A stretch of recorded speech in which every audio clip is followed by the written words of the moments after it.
Israel's Lebensraum master plan for Gaza, borrowed from the Nazis' depopulation of Jewish ghettos, is clear.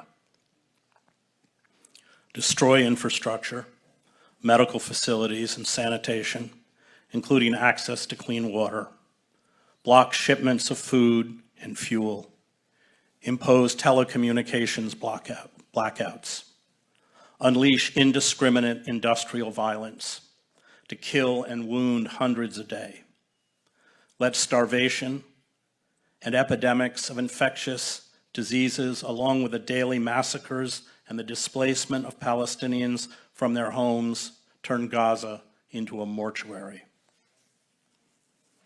Israel has killed or seriously wounded close to 100,000 Palestinians in Gaza, almost 1 in every 20 inhabitants.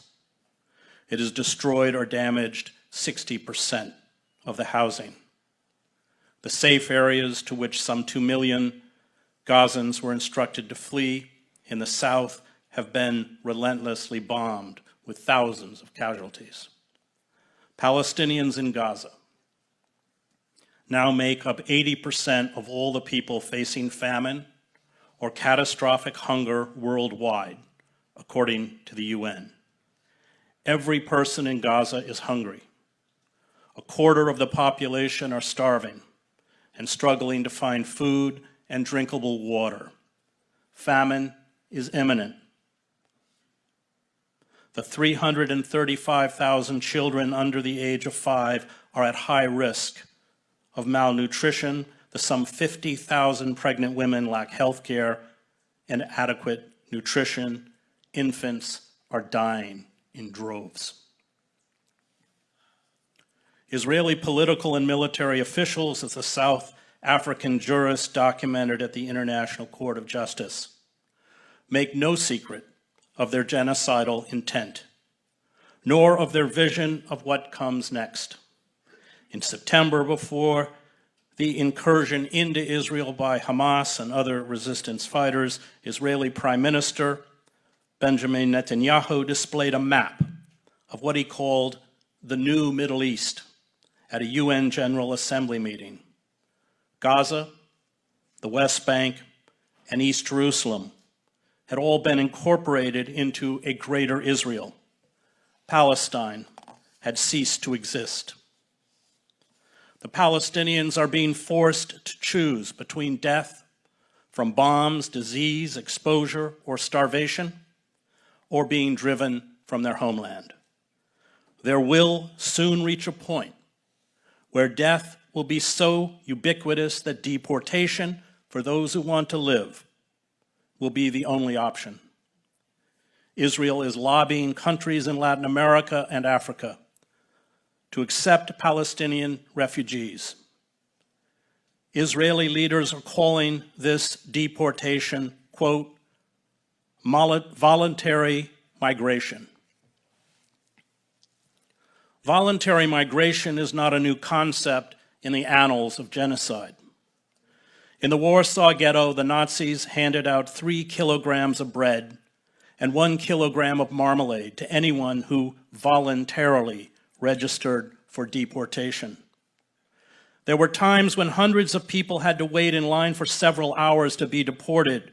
Marek Edelman, the only surviving commander of the Warsaw Ghetto Uprising, writes in his book, The Ghetto Fights. The number of people anxious to obtain 3 kilos of bread was such that the transports now leaving twice daily with 12,000 people could not accommodate them all. And Edelman, by the way, repeatedly condemned the Zionist state of Israel, calling it unviable, and supported Palestinian resistance, including armed resistance. The Nazis shipped their victims to death camps. The Israelis will ship their victims to squalid refugee camps in countries outside of Israel. This is the plan. No one, especially the Biden administration, intends to stop it. The most disturbing lesson I learned while covering armed conflicts for 2 decades is that we all have the capacity, with little prodding, to become willing executioners. The line between the victim and the victimizer is razor thin. The dark lusts of racial and ethnic supremacy, of vengeance and hate, of the eradication of those we condemn as embodying evil, are poisons that are not circumscribed by race, nationality, ethnicity, or religion. We can all become Nazis. It takes very little. And if we do not stand in eternal vigilance over evil, our evil, we become like those carrying out the mass killing in Gaza, monsters.